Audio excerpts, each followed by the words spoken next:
आइए, सुनिए, देखिए, समझिए सनातन सत्य। जैसी दृष्टि वैसी सृष्टि, दृष्टि विज्ञान। कुदरत, कुदरती रचना एवं कुदरत के कानून से शाश्वत सुख की प्राप्ति। जोधपुर के परम पूज्य महात्मा उपासक प्रोफेसर डॉक्टर सोहन राज तातेड़ के निर्देशन में सनातन सत्य। जैसी दृष्टि वैसी सृष्टि, दृष्टि विज्ञान।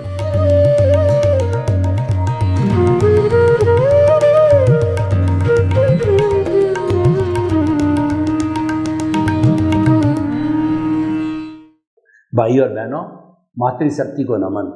आज हमारा बहुत सुंदर विषय भोगवादी संस्कृति के दुष्परिणाम। भोगवादी संस्कृति क्या होती है कि ज़्यादा से ज़्यादा प्रोडक्शन करो और ज़्यादा से ज़्यादा वस्तुओं का उपयोग करो, ज़्यादा से ज़्यादा इच्छाओं को बढ़ाओ, कामनाओं को बढ़ाओ, रिक्वायरमेंट्स को बढ़ाओ, नए नए प्रोडक्ट लाओ, अच्छे अच्छे प्रोडक्ट लाओ एंड पुराने प्रोडक्ट्स को यूज़ एंड थ्रो करो, तो वह भोगवादी संस्कृति कहलाती है। तो अब इसके क्या नुकसान है और क्या फ़ायदे हैं, हम आपको बताना चाहते हैं। सबसे पहली बात यह कि भोगवादी संस्कृति को प्रेरित करने वाले वो लोग होते हैं जो अपनी जेबें भरना चाहते हैं, वो अधिक मुनाफा कमाना चाहते हैं, वो अधिक धन संग्रह करना चाहते हैं, तब वो रिक्वायरमेंट बढ़ाने की बात करते हैं। जबकि हमारी भारतीय संस्कृति के ऋषि मुनियों ने हमें बताया कि simple living and high thinking. आदमी का जीवन बहुत सादगीपूर्ण होना चाहिए, परंतु उसकी सोच बहुत बड़ी होनी चाहिए। तो आज हमारी भोगवादी संस्कृति ने उल्टा कर दिया कि high living and low thinking. व्यक्ति की सोच इतनी गिर गई है कि वो नकारात्मक सोच से गिर गया है, और वो नकारात्मक सोच ज़्यादा लोगों के द्वारा नकारात्मक सोचने से वो सारी नकारात्मक जो विचारों की एनर्जी है पूरे हमारे कॉस्मॉस के अंदर भर गई है। इसीलिए जब हम चिंतन करते हैं तो वह एनर्जी हमारे को कॉस्मॉस में से, ब्रह्मांड में से मिलती है। तो ब्रह्मांड के अंदर जब नेगेटिव एनर्जी भरी हुई तो हम सोचते हैं तो हमको नेगेटिव थॉट्स ही आते हैं।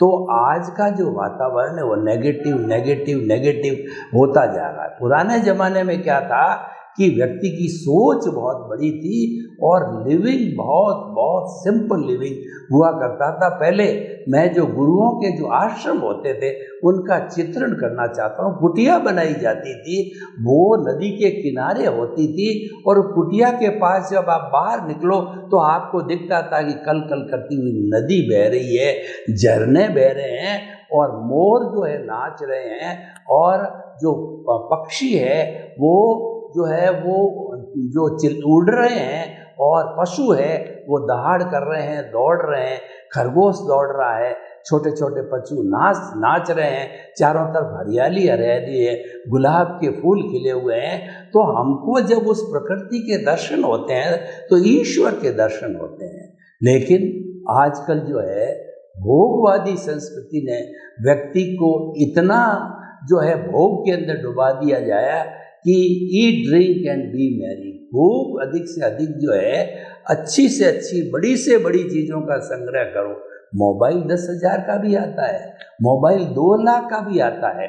उन दोनों के वर्किंग में डिफरेंस करें तो 10,000 और 2 लाख का जो 20 गुना का है ना, वो डिफरेंस नहीं, उतना डिफरेंस नहीं है क्वालिटी के अंदर। थोड़ा हो सकता है, लेकिन फिर भी जो है इतनी महंगी वस्तु को उपयोग करने से क्या अर्थ है। आज कारें, करोड़ों की कारें आ रही, कार चाहिए, मान लिया सीटिंग कैपेसिटी वो की वो है, सबके अंदर 5-6 लोग बैठते हैं और उसके में इतने ही बैठते हैं, लेकिन वो लग्जूरियस कार होती है। लग्जरी बहुत बढ़ा दी है, लग्जरी है, भोगवादी संस्कृति ने बढ़ाई है।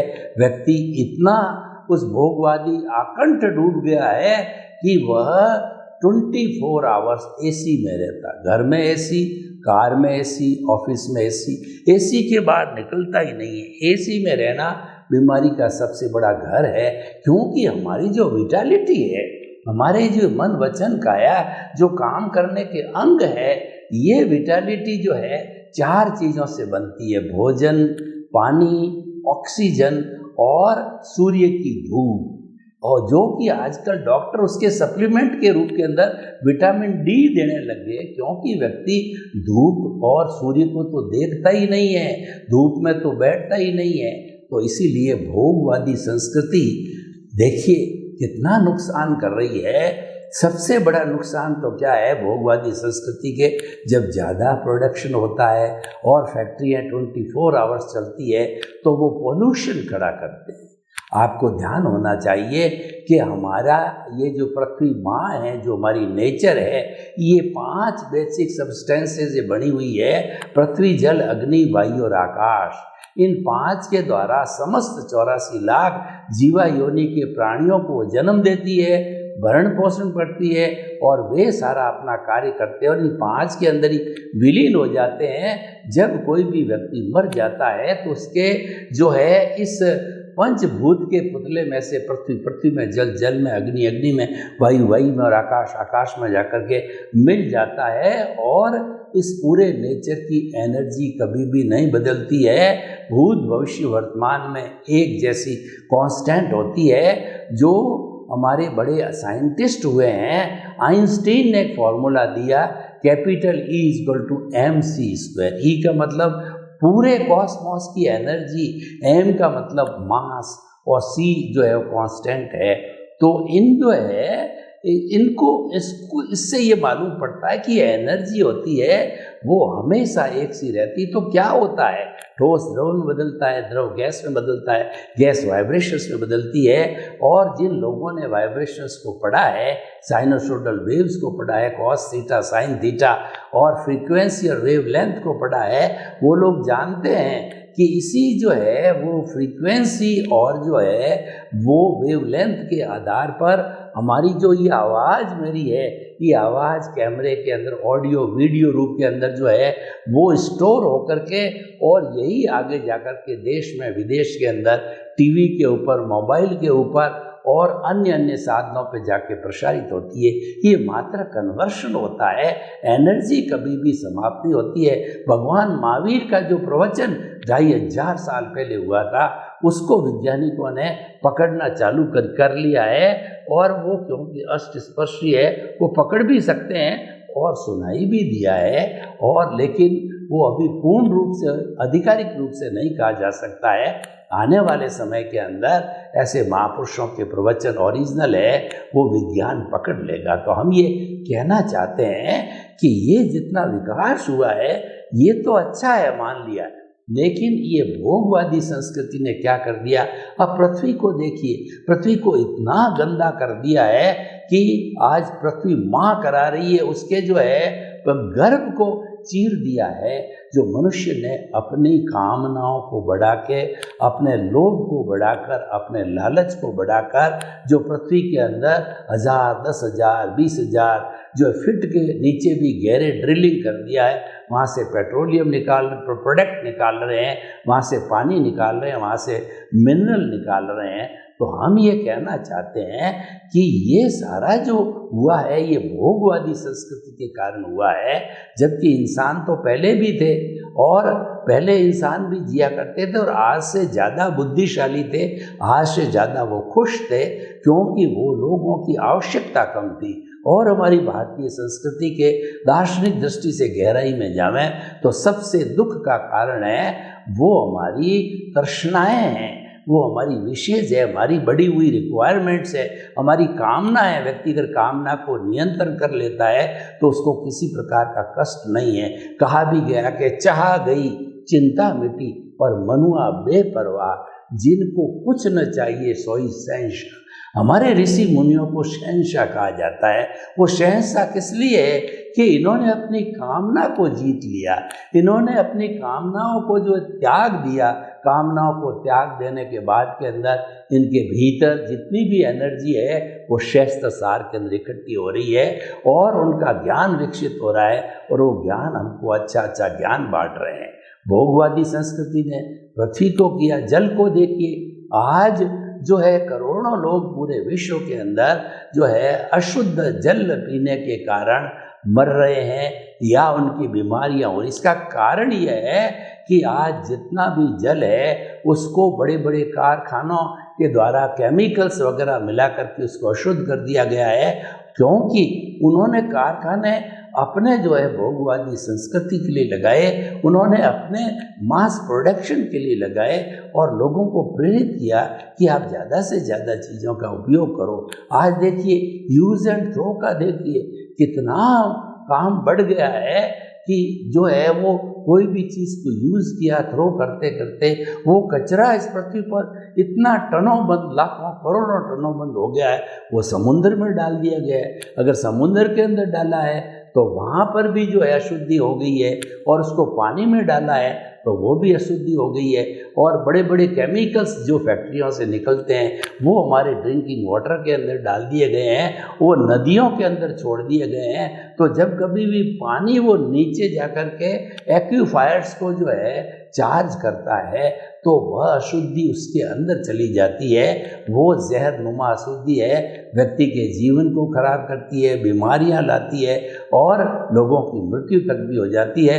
और हमारे वैज्ञानिकों ने तो स्पष्ट जो है चेतावनी दी है। आज हमारे पास में जितना पानी का स्टोरेज है उसको देखते हुए, जितनी आबादी 7.8 अरब की जनसंख्या है, तो वैज्ञानिकों ने ये वार्निंग दी है कि अगर तीसरा युद्ध भगवान करे न लड़ा जाए, अगर लड़ा गया तो जो है वह पानी के लिए लड़ा जाएगा, क्योंकि पानी की इतनी स्कैर्सिटी हो गई है। तो भाई और बहनों, हम आपको यह बताना चाहते हैं कि भोगवादी संस्कृति ने नुकसान ही नुकसान किया है। पृथ्वी की हमने बात की, जल की बात की और वायु की बात करें तो चिमनियों के माध्यम से कार्बन डाइऑक्साइड छोड़ करके ऐसी स्थिति पैदा की। आप दिल्ली जाओ, वहाँ पर सांस लेने में घुटन हो रही है और मॉर्निंग के समय के अंदर आप जाओ और घूमो कि मैं मॉर्निंग वॉक के लिए निकला हो तो आपको अच्छी तरह से सांस भी नहीं ले सके। तो व्यक्ति कहाँ जाए? पूरे वायुमंडल के अंदर हर चीज़ दूषित है। फूड ग्रेन दूषित हो गया है, सब्जी दूषित हो गई है, ऑक्सीजन जो ले रहे हैं वह दूषित हो गई है, उसमें कार्बन डाइऑक्साइड की जो है मात्रा बढ़ गई है। और देखिए हमारी प्रकृति माँ ने कितना किया, हमको लेसन दिया है। अभी कोरोना आया था तो कोरोना काल में लगभग 1 साल तक पूरे विश्व को घरों के अंदर लोगों को रहना पड़ा था। तो घर में वो रहने से क्या हुआ कि वो जो पॉल्यूशन कंट्रोल हो गया, वो जो हमारी ये 5 मुख्य घटक है, पृथ्वी जल अग्नि वायु और आकाश, उनको दूषित नहीं कर पाए, वो शुद्ध हो गए। तो आप अंतर देखिए कि जालंधर से जो हिमालय है वो साफ दिखने लग गया और जो गंगा है जो इतनी जो है गंदी थी, जिसमें अरबों रुपए खर्च किए गए सफाई के, वो गंगा एकदम जो है साफ पानी वाली हो गई। और उनको दिल्ली जैसी जगह के अंदर सुबह मॉर्निंग के अंदर वो कार्बन डाइऑक्साइड की मात्रा कम होने के कारण, क्योंकि इंसान कार्बन डाइऑक्साइड छोड़ता है, चिमनी कार्बन डाइऑक्साइड छोड़ता है, वो सारा बंद था। हमको ये चेतावनी दी कि देखो मैंने प्रकृति को कितना शोधन कर दिया है। प्रकृति माँ ने बोला कोरोना की वजह से तुमको घरों में बंद किया और ये प्रकृति कितनी शुद्ध हो गई है, क्योंकि तू लोभी है। तूने जो है बहुत लोभ के कारण जो है इस पर्यावरण को गंदा किया है। तो ये सब क्यों होता है? भोगवादी संस्कृति के कारण होता है। हम विज्ञान के खिलाफ नहीं है। विज्ञान तो जो व्यक्ति का भला करने वाला है, विज्ञान से हमारी तरक्की होती है, लेकिन विज्ञान का जो दुरुपयोग किया जाता है वो दुरुपयोग किस तरीके से है कि हम अधिक से अधिक मास प्रोडक्शन करते हैं, हर चीज़ का कारखाने लगाते हैं, उससे जो है व्यक्ति की डिमांड बढ़ती है। डिमांड जो बढ़ाने के लिए ऐसा किया जाता है कि एक व्यक्ति कोई एक चीज़ काम ले तो वो जल्दी से जल्दी जो है उसको थ्रो करके फिर दूसरी नई चीज़ दे, यानी यूज़ और थ्रो की संस्कृति है, भोगवादी संस्कृति है। उसे हमें रोकना चाहिए, नहीं तो जो आने वाला कल है वो भविष्य बहुत अंधकार में है। हमारे जो अगली पीढ़ी जो आने वाली है उनके लिए हम जो ये 5 घटक है बहुत दूषित छोड़ के जाएंगे तो उनका निर्वाह कैसे होगा, इस पे हमको चिंतन करना चाहिए कि हमारे ये पृथ्वी जल अग्नि वायु और आकाश है, आकाश देखिए कितना जो दूषित हो गया है।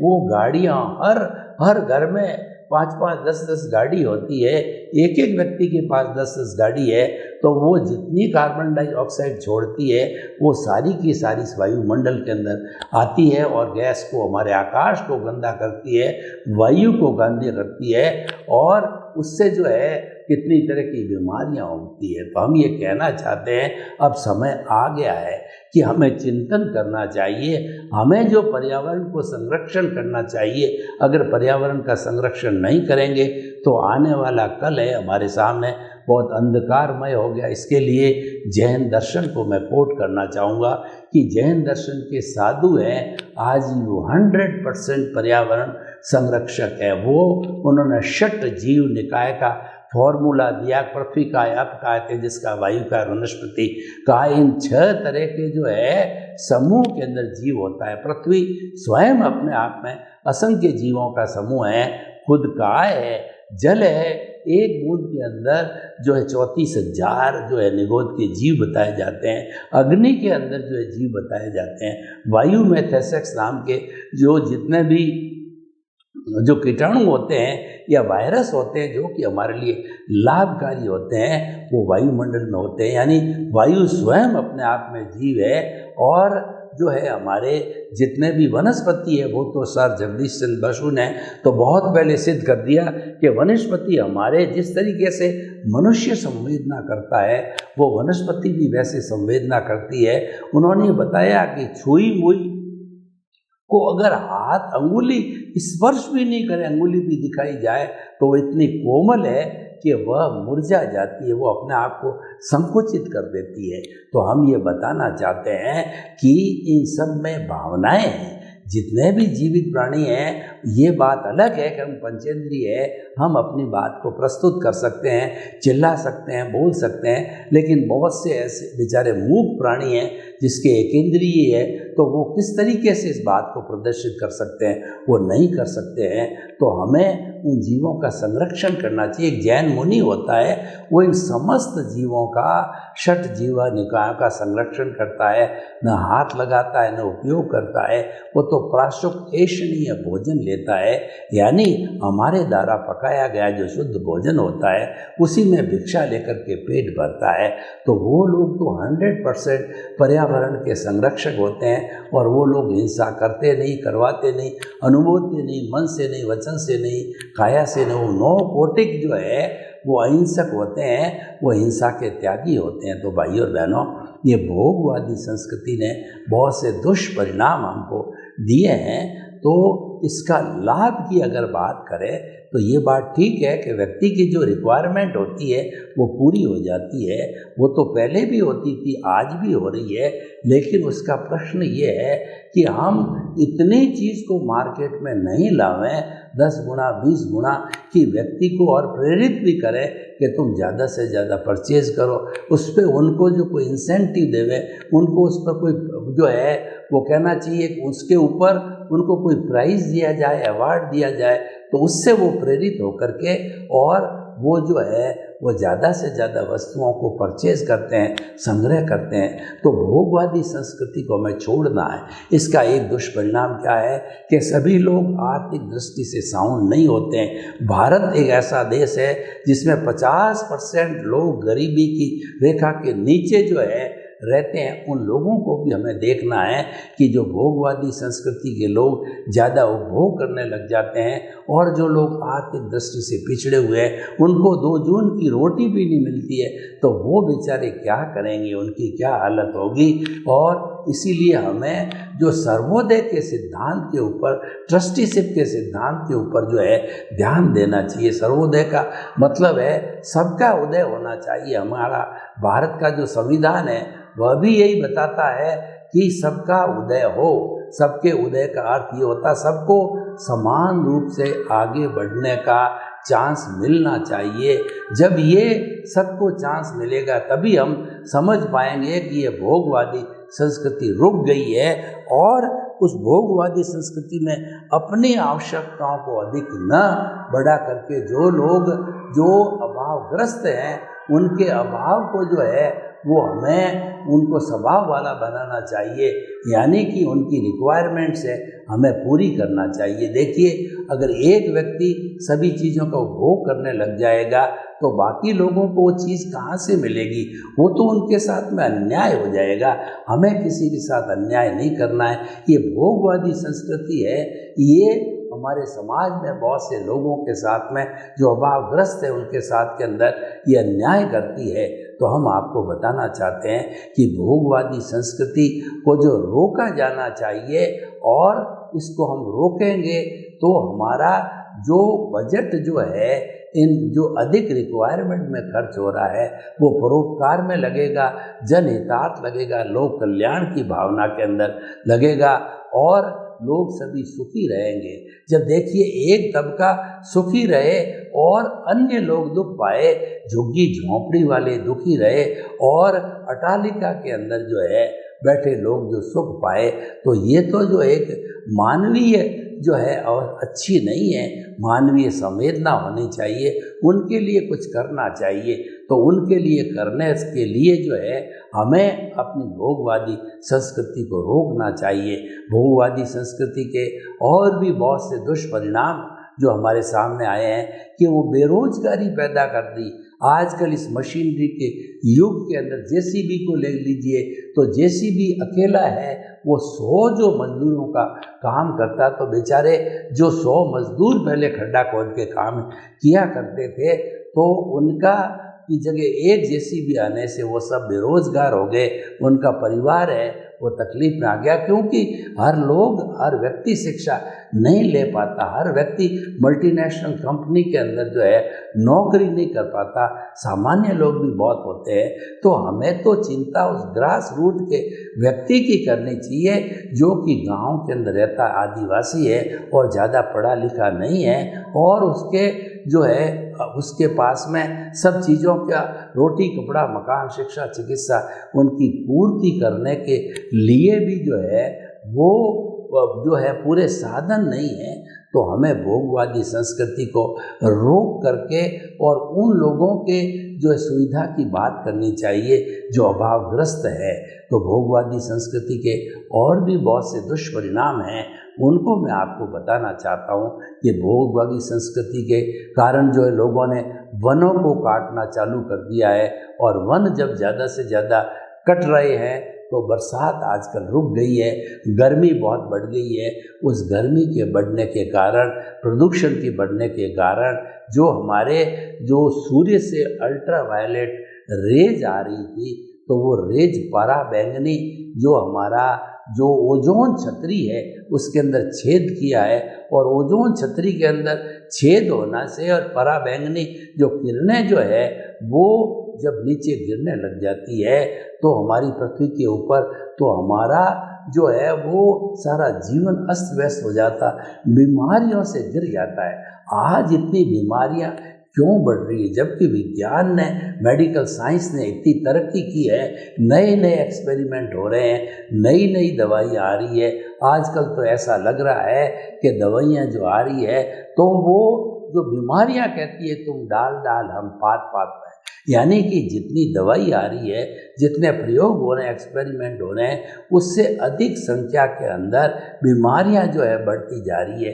इन सब का कारण हमारी भोगवादी संस्कृति है और हमारा प्रदूषण उसका सबसे बड़ा कारण है और ये हमें रोका जाना चाहिए। और जो कुछ तबका, विश्व का कुछ तबका तो बहुत धनाढ्य है और बाकी बड़ा तबका है वो बेचारा आर्थिक दृष्टि से पिछड़ा हुआ है, यानी गरीब अमीर की खाई जो है बहुत बड़ी बढ़ गई है। इसका कारण ये है कि ये भोगवादी संस्कृति है। तो भोगवादी संस्कृति है किसी भी रूप में जो है हमें लाभकारी नहीं है, इसे हमें रोका जाना चाहिए।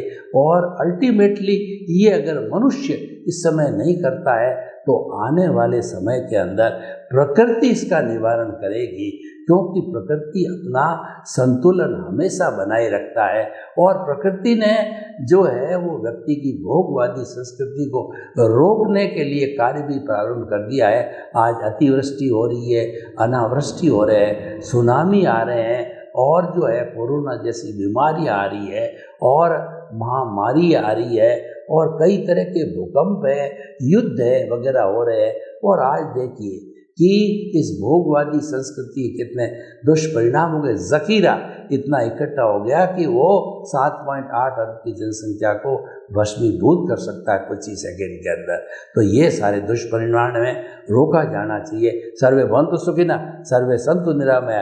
लोग के सब जीवों को सुख मिले, शांति मिले, आनंद मिले, प्रेम मिले, सौहार्द मिले, और सभी हम सादगीपूर्ण जीवन जी करके अपना कल्याण करें। ओम शांति।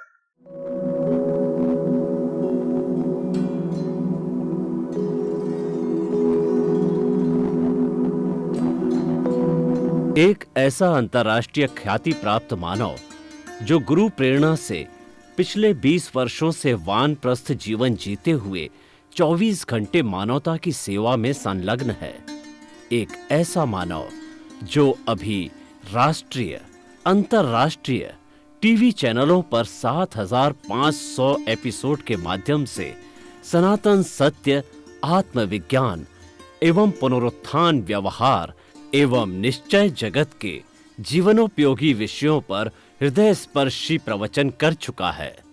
उस मानव का नाम है महात्मा उपासक प्रोफेसर डॉक्टर सोहन राज तातेड़। प्रोफेसर तातेड़ द्वारा योग, दर्शन, शिक्षा विषयों पर रचित पीएचडी स्तर के 250 शोध ग्रंथ भारत के 100 प्रतिष्ठित विश्वविद्यालयों में शोधार्थी पढ़ रहे हैं, तथा वे सभी शोध ग्रंथ वहां की सेंट्रल लाइब्रेरियों में उपलब्ध हैं। महात्मा सोहन राज ने अभी तक हजारों स्कूलों, कॉलेजों, विश्वविद्यालयों एवं संस्थाओं में सेमिनार, वर्कशॉप, कैंप लगाकर लाखों विद्यार्थियों को योग, दर्शन, शिक्षा का प्रशिक्षण देकर उन्हें सुसंस्कारित किया। डॉक्टर तातेड़ ने भारतीय संस्कृति उत्थान के 4000 से अधिक समसामयिक विषयों पर आर्टिकल लिखकर ऑनलाइन जर्नल, पत्रिकाओं, वेबसाइट्स पर प्रकाशित किया, जिसका उपयोग लाखों पाठक कर रहे हैं।